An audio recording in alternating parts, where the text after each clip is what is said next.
Assalamualaikum warahmatullahi wabarakatuh. Kembali lagi di PAI Podcast in Economics. Kembali lagi bersama saya Enggarwi Putri Aryani. Kali ini di episode kedua. Di mana episode kedua ini kita akan membahas seputar IPF, yaitu program studi di Fakultas Ekonomi dan Bisnis Universitas Muhammadiyah Yogyakarta yang merupakan program internasional dari Prodi Ekonomi. Dan kali ini nggak seru kalau kita nggak ditemani oleh narasumber yang the best gitu. Siapa lagi kalau bukan, selamat datang Bapak Dimas. Ya, terima kasih Mbak Enggar. Assalamualaikum semuanya. Waalaikumsalam. Boleh mungkin perkenalan diri terlebih dahulu Bapak? Baik, terima kasih. Saya Dimas Bagus Matakusuma. Saat ini saya sebagai sekretaris Prodi kelas internasional Prodi Ekonomi, yaitu International Program for Islamic Economics and Finance atau IPF. Begitu Mbak Enggar. Oh iya. Jadi itu teman-teman, Bapak Dimas ini merupakan direktur dari IPF ya Pak ya. Nah, kali ini kita akan membahas mengenai seputar IPF. Apa sih itu IPF dan kenapa harus ada IPF gitu? Sedangkan di sini tuh udah ada program studi yang namanya program studi ekonomi gitu. Nah, IPF itu apa sih Pak? Kalau di program studi ekonomi ini apa gitu? Baik, jadi begini Mbak Enggar.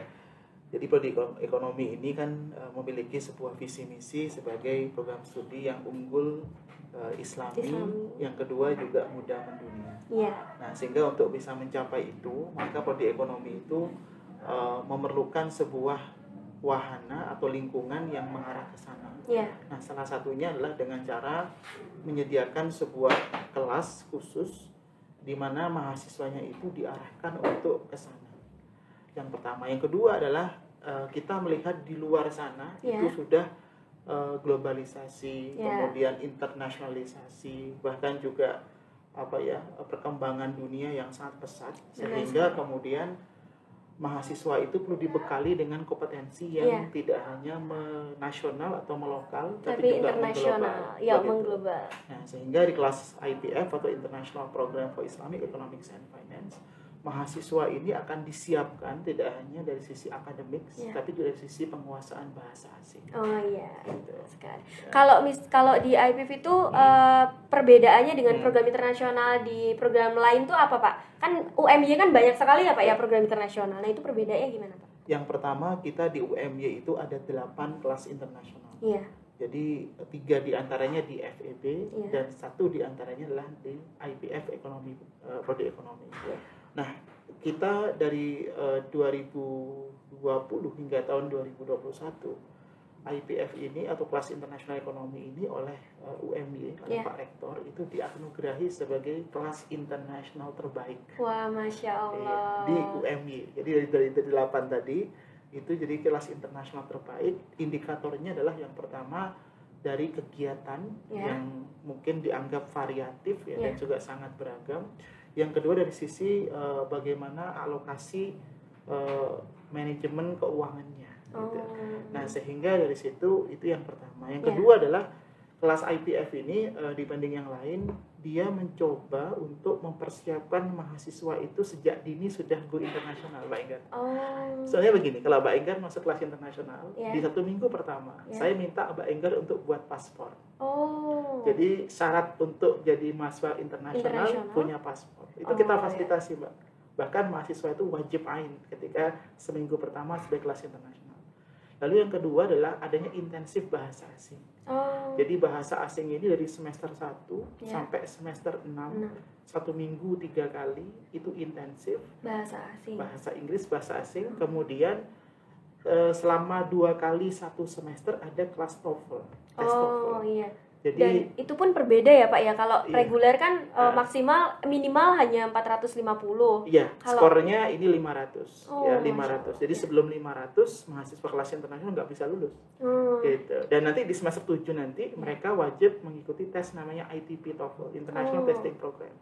Jadi itu sebagai sertifikasi keahlian bahasa Inggris di kelas IPF khususnya internal. Jadi 3 tahun di kelas bahasa, awal akhir ada tes TOEFL-nya, di semester 7 ada tes ITP TOEFL.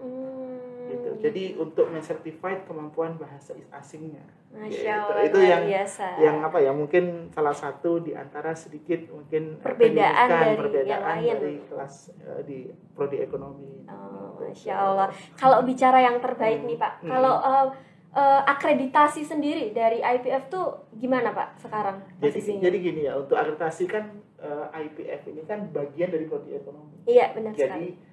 ibaratnya itu ada sayap internasional prodi ekonomi. Iya. Jadi secara akreditasi kita itu menyatu dengan prodi ekonomi. Tapi prodi ekonomi tadi ketika dia mau akreditasi tentunya memerlukan capaian-capaian internasional. Benar. Nah, sehingga IPF ini bisa menjadi sebuah bagian yang penting untuk membackup dan menyatu dengan prodi ekonomi. Jadi untuk akreditasi kita menyatu. Kalau prodi ekonomi unggul, kami alhamdulillah ikut unggul gitu. Tapi kita satu kesatuan yang saling mengisi, saling melengkapi. Saling melengkapi. Iya. Kalau terkait untuk program luar negeri tadi Pak, kan biasanya disebut dengan exchange ya Pak ya. Nah kalau di IPF sendiri itu tuh wajib atau bagaimana Pak? Ataukah harus tes dulu? Ataukah nanti harus ada seleksi yang berkelanjutan sampai akhirnya bisa ini yang mahasiswa dipilih untuk exchange gitu? Gimana Pak? Jadi mahasiswa di kelas internasional itu sejak semester 1 sudah kita siapkan. Jadi kan kalau kelas internasional ini kan Mbak, yang saya katakan mereka ini sebagai duta-duta prodi ekonomi yang akan kemudian disiapkan ke luar negeri.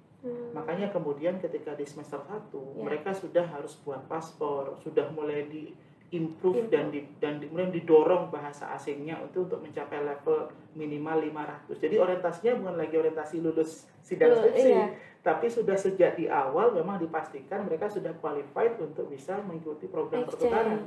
Karena program pertukaran tadi kan syaratnya kan harus punya TOEFL minimal 500. Selain IPK ya pasti. Yang kedua juga punya sebuah exposure yang dia itu meyakinkan kalau misalnya dikirim ke luar negeri gitu. Makanya kemudian kita dorong mereka untuk ikut berbagai international conferences, international activities gitu. Sehingga secara kepedian tuh mereka terbangun gitu. Nah kalau exchange sendiri alhamdulillah juga semesternya itu mulai semester 3. Jadi semester 1-2 mereka mulai mengumpulkan poin dulu. Artinya bahasa Inggris, IPK semua. Semester 3 mereka sudah akan dipersiapkan untuk exchange. Dari sekarang ini alhamdulillah kita sudah buka beberapa tujuan Mbak Enggar. Kalau Mbak Enggar cek di IG kita atau di website kami, ada yang ke Taiwan, ada yang ke Polandia, ada yang ke Malaysia.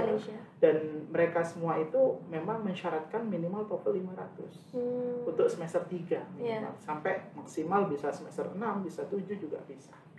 Begitu. Kalau program exchange ini kan yang saya tahu itu dibuka buat mahasiswa umum ya Pak. Kayak saya yang reguler pun bisa gitu. Nah tapi di IPF ini itu diutamakan gitu teman-teman. Didorong begitu. Jadi punya ruang tersendiri gitu, lebih bisa gitu untuk menuju ke sana gitu. Kayak ada poin plus yang saya nggak punya, yang program reguler tuh nggak punya gitu teman-teman. Jadi kalau teman-teman masuk di IPF itu tuh nggak hanya teman-teman bisa bayangannya kan aku masuk IPF ke luar negeri gitu. Teman-teman tuh udah dapat semua fasilitas yang luar biasa ya Pak ya. Dan memang ini Mbak Enggar, saya menyadari mahasiswa ketika masuk kelas internasional pasti ada kendala bahasa.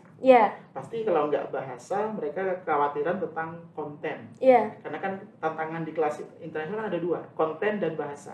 Kalau reguler kan hanya konten, bahasa sudah bahasa sehari-hari. Nah makanya kemudian kita kelas internasional, teman-teman nggak usah khawatir sebenarnya. Jadi kalau mereka merasa tidak punya kapasitas bahasa Inggris, justru itulah tantangan kami. Jadi sejak awal mereka sudah kita siapkan kelas matrikulasi bahasa Inggris. Jadi dibimbing sebelum masuk kelas sudah kita siapkan 1 minggu kelas matrikulasi bahasa Inggris. Jadi ibarat kata kelas persiapan. Jadi mereka tidak kaget di kelas itu langsung kemudian mata kuliahnya bahasa Inggris gitu. Iya, betul. Jadi ada kelas itu. Yang kedua, ketika mereka di kelas, itu ada kelas tadi LTC tadi, kelas bahasa Inggris persiapan selama 3 tahun atau 6 semester, setiap minggu 3 kali ya. Kemudian nanti ada tes TOEFL awal dan akhir. Artinya apa? Difasilitasi untuk bisa bahasa Inggris secara standar. Dan Mbak Enggar jangan salah juga ketika mahasiswa yang sekarang sudah exchange ke luar itu, mereka awalnya juga tidak bisa bahasa Inggris. Oh gitu Pak? Iya, jadi mereka itu awalnya ya seperti halnya pada umumnya, ya mereka hanya bismillah ingin mencoba karena melihat ini ada prospek ke depan. Selebihnya mereka istiqomah, serius ketika mereka ikut program-program yang ada di kelas internasional. Ketika pada saatnya ada program pendaftaran, mereka ikut, alhamdulillah mereka bisa. Masya Allah. Jadi jangan teman-teman yang ingin bergabung kelas internasional, termasuk yang dari reguler pun, kalau memang mau bergabung kelas internasional itu nggak usah khawatir. Insya Allah time goes by, lingkungan itu membentuk kita. Iya, Apalagi nanti kelas internasional, Mbak Enggar akan difasilitasi oleh dosen-dosen yang tidak hanya dari dosen dalam negeri. Dari luar ada negeri guest juga. lecture juga di luar negeri, juga berbagai negara kita akan setiap makul itu ada guest lecture-nya. Jadi berbagai dosen di luar negeri akan mengajar kita di berbagai kelas kita. Jadi apalagi sekarang kan lagi online, jadi mudah, murah, dan juga bisa lebih intens. Gitu. Tapi biasanya tuh masih sering banyak yang takut gitu Pak. Aduh nanti saingan saya tuh kalau misalnya masuk IPF tuh orang-orangnya udah cus bahasa Inggris gitu. Kalau bicara dosen Pak, misal nih kan tadi seminggu itu intensif untuk persiapan ya Pak sebelumnya. Nah tapi kalau misal dalam seminggu itu belum bisa gitu, masih canggung, masih takut gitu. Apakah dosen-dosen di IPF tuh memfasilitasi untuk oh Pak, Bu, saya mau program tambahan, saya mau kelas tambahan gitu?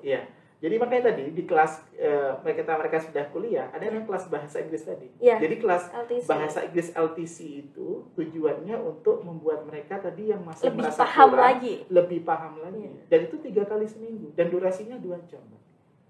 Jadi intensif sekali. Jadi ada kelas kayak kursus les 3 kali seminggu selama 3 tahun. Kelas tiap harinya bahasa Inggris, kemudian ditambah dengan pembelajaran proses bahasa Inggris. Jadi tidak lambat laun, sadar nggak sadar, Mbak Enggar ketika kelas internasional itu udah mulai biasa. Terbiasa. Walaupun kita mungkin secara bahasa mungkin tidak seperti native speaker ya, tapi kita tuh udah pede ketika ketemu sama orang asing itu biasa gitu. Udah biasa denger juga. Bisa dengar dan juga mau berinteraksi itu biasa. Gitu.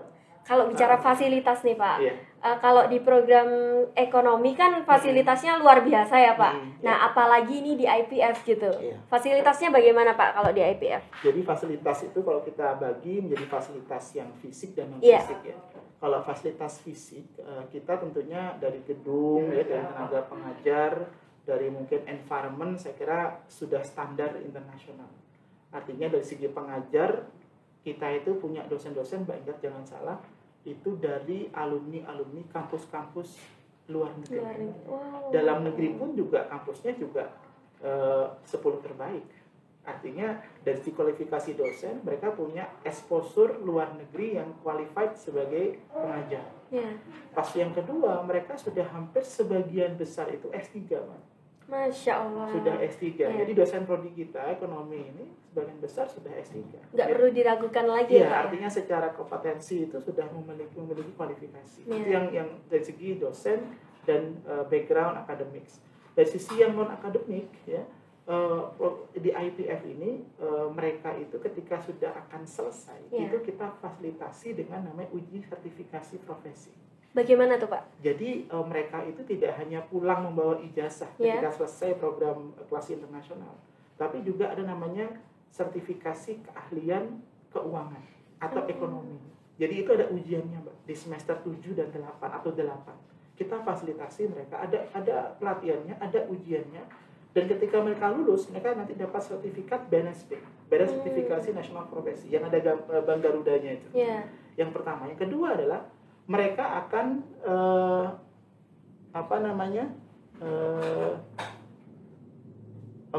jadi yang kedua adalah mereka itu nanti akan difasilitasi dengan sertifikat D1 bahasa Inggris. Jadi mereka itu kayak semacam 3 tahun kuliah, itu mereka kayak dapat sertifikat kompetensi bahasa Inggris D1. Jadi S1 lulus, dapat juga sertifikat D1 bahasa Inggris. Sertifikasi profesi tadi. Masya Allah, jadi itu mudah ya Pak. Yang ketiga tadi sertifikat ITP tadi. Masih ada lagi? Tadi, yang 500 tadi. Jadi kalau seandainya lulus dari program internasional dan istiqomah dari awal sampai akhir betul-betul memang bagus, ketika mau selesai itu, mau ada peluang S2, beasiswa mau kerja, Ya. syarat sudah siap. Tinggal masalah nasib. Iya. Gitu. Karena Jadi- bahasa Inggris sudah dapat, Iya. sertifikat sudah ada, Iya. IPK standar. Jadi yang membedakan akhirnya apa? Kita punya sertifikasi keahlian, Iya. baik itu bahasa maupun kompetensi akademik. Ya, luar Gitu. biasa teman-teman. Iya. Apalagi yang perlu diragukan di IPF ini udah mendapatkan banyak sekali dan bahkan kita lulus pun dapat 4 sertifikat gitu. Iya. Kalau di reguler kan kita lulus dapat sertifikat udah gitu. Iya. Kita harus nyari lagi misal Iya. mau daftar kerja, Iya. harus tes TOEFL lagi, Iya. harus kayak gitu lagi dan Iya. kalau di IPF itu sudah semuanya teman-teman. Iya. Kalau bicara masalah fasilitas non akademik nih Pak, Iya. kan biasanya kalau di program lain itu tuh mereka masih tetap disediakan untuk ikut basket, ikut yang lain. Nah kalau di IPF sendiri bagaimana Pak? Jadi justru di kami itu ada ketua UKM badminton, Mbak. Oh, Jadi salah satu mahasiswa kami angkatan 2019 itu sebagai ketua umum badminton UKM badminton UMY. UMY. Iya. Lalu yang kedua juga beberapa mahasiswa juga ada yang ikut sepak bola biasa. Jadi artinya secara aktivitas non akademik itu juga tidak dinafikan. Mahasiswa kita dorong berprestasi di non akademik. Non akademik juga. Iya, artinya mahasiswa jangan kemudian terlalu terpaku ini kelas serius, kelas yang berat, tidak. Justru di kelas internasional ini teman-teman kita dorong bahkan kita kasih insentif bahkan di prodi ekonomi sekarang kan ada kredit point ya. Iya, benar. Nah, itu juga salah satunya sebagai bentuk di apa ya? juga ada. Sama, kita mengikuti juga itu. Jadi mengikuti itu sehingga mahasiswa juga akan terdorong untuk berpartisipasi di non akademik. Luar biasa. Gitu. Nah, kalau di IPF ini kan sangat didorong banget, sangat diberikan support sekali. Nah, kalau selama ini nih Pak, prestasi yang sudah didapat dari IPF sendiri itu apa saja Pak? Yang paling ketara Mbak Enggar adalah Mbak Enggar bisa lihat mahasiswa berprestasi UN. Iya. Mbak Enggar dari tahun 2017 sampai tahun 2021 itu selalunya minimal di tingkat fakultas. Itu yang mewakili salah satunya pasti ada dari kelas internasional IPF.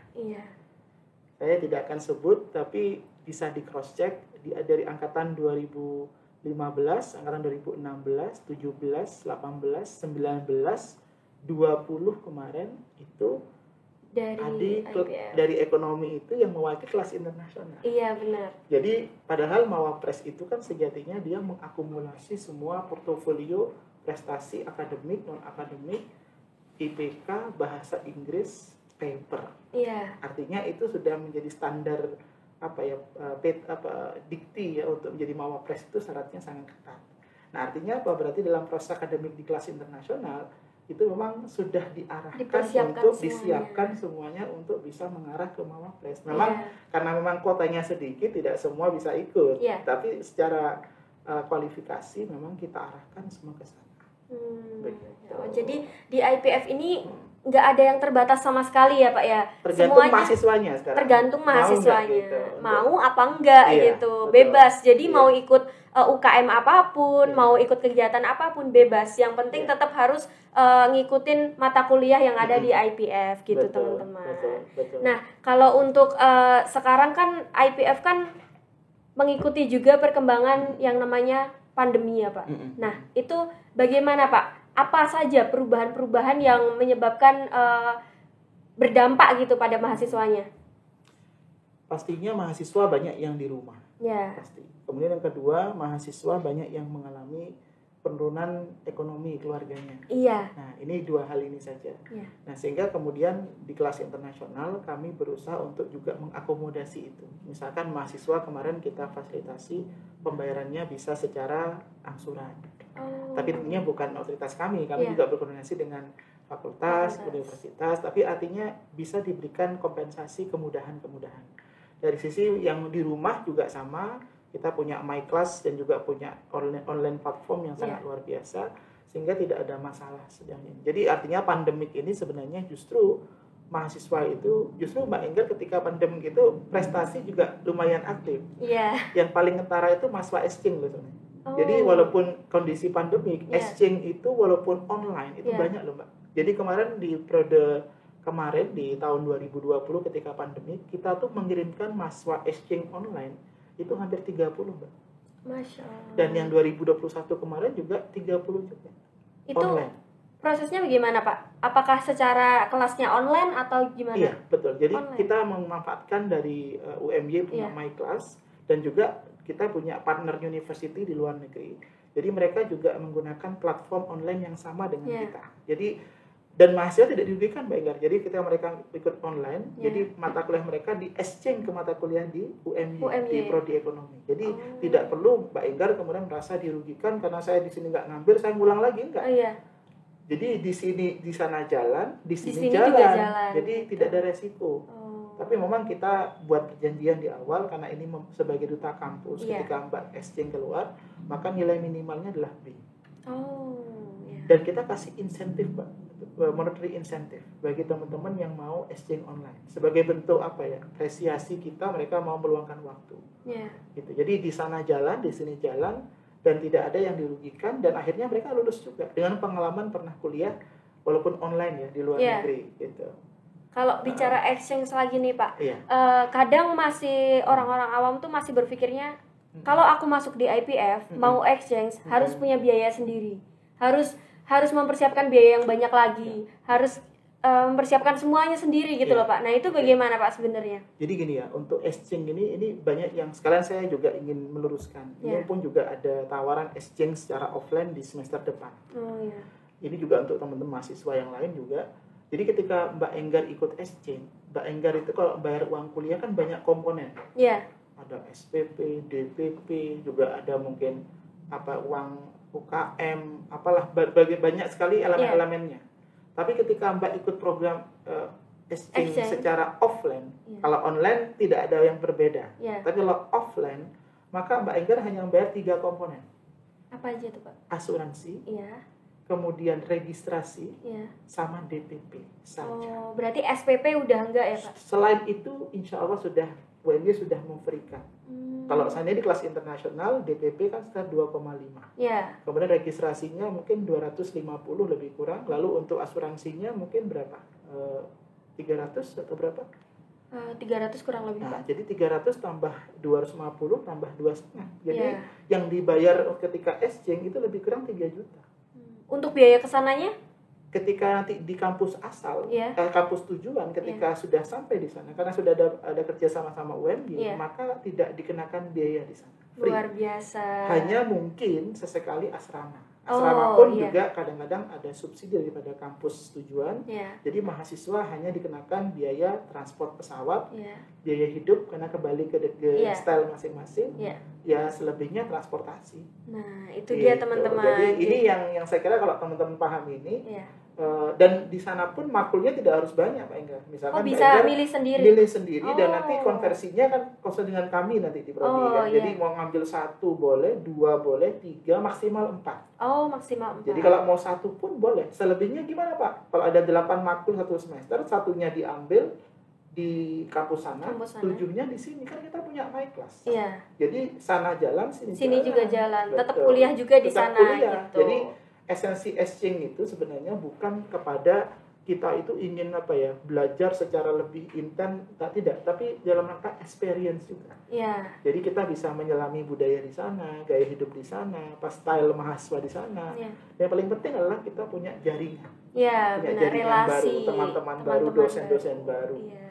Gitu. Jadi gitu teman-teman. Jadi jangan perlu takut lagi. Terkhusus untuk anak-anak yang udah pengen daftar IPF, jangan takut. Kalau misalnya pengen exchange, itu tadi udah dijelaskan oleh Bapak Dimas bahwasanya biaya itu bukan masalah yang Iya. besar gitu. Iya. Dan saya juga ingin nambahkan, Mbak Enggar, untuk masalah biaya ya. Iya. Kalau kelas internasional di Indonesia, Iya. ini kan kalau teman-teman mungkin cross check di internet, itu memang banyak kampus-kampus negeri Iya. dan juga swasta yang punya kelas internasional seperti halnya UMY. Iya. Saya tidak sebut kampusnya, tapi teman-teman bisa cross check harganya. Maksudnya biaya per semesternya. Oh, iya. Dan rupanya setelah kita cross check, rupanya di prodi ekonomi khususnya di IPF itu Iya. biayanya relatively lebih terjangkau dibandingkan yang lain gitu, dengan fasilitas yang lebih kurang sama. Bahkan kita itu menawarkan berbagai macam program yang mungkin agak berbeda, dengan dalam artian nanti saya sampaikan di akhir apa yang menjadi program-program itu ya. Nanti saya sampaikan, artinya banyak sekali variasi program dengan biaya yang lebih rendah gitu. Nah, jadi kalau dilihat dari perspektif UMY, memang orang mengatakan wah kelas internasional mahal nih. Iya, benar. Tapi mahal itu relatif. Relatifnya dari mana? Dari, kalau kita belajar ekonomi ada cost and benefit. Kalau seandainya kita itu melihat cost-nya pasti mahal. Tapi kalau dibandingkan sama benefitnya, nah artinya relatif. Misalkan Mbak Enggar sekarang sebagai mahasiswa kelas internasional, per semester kuliahnya biayanya mungkin di atas dari biaya kelas reguler. Tapi misalkan Mbak Enggar prestasi, juara ini, juara itu, lomba ini, lomba itu, dapat reward dari kampus, dapat reward dari pemberi lomba, atau pas juga dapat reward dari prodi. Dijumlahkan kalau satu semester ada 3 atau 4 sudah nutup itu. Gitu. Dan juga belum lagi sertifikat-sertifikat lain, peluang-peluang yang lebih luas. Sehingga saya sering ngomong sama mahasiswa kelas internasional, biaya kan mahal ketika Anda menjadi mahasiswa pasifis. Hanya sekedar di rumah, kupu-kupu, kuliah pulang. Tapi kalau Anda beraktivitas yang lain, ikut ini, ikut itu, UKM, lomba, organisasi, dan sebagainya, akan murah. Begitu. Gitu teman-teman. Jadi bicara reward nih, di IPF ataupun di program studi ekonomi sendiri, itu tuh selalu dikasih reward. Kalau kita berprestasi, kita ikut kejuaraan apapun itu, non akademik, akademik, semuanya dikasih reward. Dan itu rewardnya nggak main-main ya Pak ya, luar biasa rewardnya gitu. Kalau untuk, tapi kadang masih ada nih Pak yang kayak takut, aduh saya kurang mampu, saya kayak nggak bisa gitu, tapi keinginan saya pengen di IPF tuh pengen banget gitu. Nah itu apakah ada Pak beasiswa untuk di awal masuk IPF atau nanti di pertengahan gitu? Jadi beasiswa itu kan skemanya dari UMY. Jadi beasiswa ada bidik misi, beasiswa prestasi dari Al-Quran, juga ada yang beasiswa dari kader Muhammadiyah. Jadi mahasiswa yang ingin masuk di kelas internasional itu tidak salah ada di awal ketika kita daftar, itu namanya jalur prestasi, Japres. Japres itu di Japres 1, Japres 2, Japres 3. Maksudnya prestasi yang terbaik 1, terbaik 2, terbaik 3. Nah itu yang kalau tidak salah saya memahami, itu ada pembebasan beberapa komponen biaya. Kalau seandainya mahasiswa mengikuti skema dari jalur prestasi. Nah nanti saya sarankan mahasiswa baru, calon mahasiswa baru, sering-sering buka aja website admisi, di situ ada beberapa periodisasi untuk Japres dan bisa ikut di sana. Jadi nanti ada kebijakan tadi. Jadi untuk namanya beasiswa untuk masuk UMY. Kalau bicara beasiswa nih Pak, kan di UMY kan ada beasiswa kayak kemuhammadiyaan, terus beasiswa prestasi, beasiswa tidak mampu kayak gitu. Nah kalau di IPF sendiri berarti mengikuti juga ya Pak ya? Iya betul. Jadi kami kan komponen daripada UMY, jadi semua kebijakan beasiswa itu terpusat di universitas. Tapi universitas insya Allah sangat akomodatif bagi teman-teman yang memang punya kemampuan tapi mungkin kurang biaya, bisa dikomunikasikan. Nanti bisa kontak saya, kontak teman-teman di IPF, nanti kita akan berikan semacam advice bagaimana teman-teman bisa masuk kelas internasional. Luar biasa teman-teman. Jadi jangan perlu ragu lagi untuk masuk IPF karena semuanya sudah difasilitasi, semuanya sudah disediakan, dosen-dosen pun luar biasa, S3 semua, bahkan sudah profesor semua juga banyak ya Pak ya. Jadi jangan perlu ragu lagi. Oke, yang terakhir nih Pak, kenapa sih harus IPF gitu? Baik, jadi yang pertama adalah di IPF itu menawarkan program yang namanya TOEFL atau kelas internasional bersertifikat ya, dengan minimal 500. Ini bermanfaat bagi teman-teman yang ingin beasiswa ke luar negeri nanti, dan juga untuk bekerja. Lalu yang kedua adalah ada Islamic Character Buildings ya. Jadi kita akan dorong teman-teman untuk bisa mengembangkan diri dalam bidang leadership dan juga kemandirian karakter di pesantren misalkan. Lalu yang ketiga adalah kita ada sertifikasi keahlian kompetensi yang bergerak di bidang keuangan. Jadi dari Badan Nasional Sertifikasi Profesi. Itu yang ketiga. Yang keempat adalah ada International Student Mobility Programs. Nah, itu teman-teman didorong untuk bisa expose ke international conference, international summer school program, juga ada program-program KKL luar negeri. Nah, itu yang mungkin sangat menarik gitu. Lalu yang keempat ya.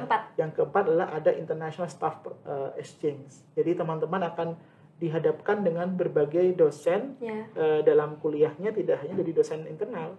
Dari berbagai negara, itu setiap mata kuliah akan ada namanya guest lecture. Nah, sehingga itu akan membuat teman-teman menjadi lebih punya wawasan, pengalaman, berinteraksi dengan berbagai macam dosen di luar negeri. Lalu yang kelima adalah yang tidak kalah pentingnya, teman-teman akan diberikan sebuah peluang ya untuk bisa magang. Nah, ini magang ini kemarin ada yang magang di KBRI, KJRI di luar negeri, bahkan juga ada yang magang di instansi-instansi yang bonafide di dalam negeri, misalnya di Bank Indonesia, di OJK ya, LPS gitu. Jadi 5 hal ini kalau Mbak Enggar coba ramukan sebenarnya ini kan IPF ini menyiapkan mahasiswanya sebenarnya tidak hanya sekedar sukses di kampus, tapi juga pasca kampus. Jadi sudah siap ketika ada program S2, ada program beasiswa, ada pekerjaan, mereka sudah siap dengan kualifikasi. Masya Allah, luar biasa teman-teman. Itu tadi banyak sekali benefit, banyak sekali manfaat yang bisa didapat ketika kita masuk IPF. Apalagi yang perlu diragukan, masalah takut untuk biaya, masalah takut untuk nanti nggak bisa bersaing di IPF gitu. Jangan takut karena biaya sudah dimudahkan. Terus untuk persaingan juga di IPF itu bukan bersaing, tapi kita belajar bersama untuk sukses bersama di kemudian gitu teman-teman. Jadi jangan ragu lagi untuk masuk IPF karena IPF ini merupakan salah satu program terbaik ya Pak di Universitas Muhammadiyah Yogyakarta ini. Dan semoga teman-teman bisa paham ya Pak apa yang dari Bapak jelaskan tadi. Semisal teman-teman masih bingung, teman-teman jangan takut karena IPF itu punya IG ya Pak, punya Instagram namanya IPF FEB UMY. Nah, itu atau dia, website teman-teman. juga ada. Ketik aja di website IPIEF nanti akan keluar muncul semua. Itu Facebook teman-teman. juga ada, Twitter juga ada. Ya, nah itu teman-teman, jadi jangan ragu lagi, jangan takut lagi. Mungkin sekian dari saya ya Pak, kurang lebihnya mohon maaf. Teman-teman, kita ketemu lagi di episode ketiga. Sampai jumpa. Assalamualaikum warahmatullahi wabarakatuh. Terima kasih Terima Mbak kasih, Enggar. Bapak. Assalamualaikum.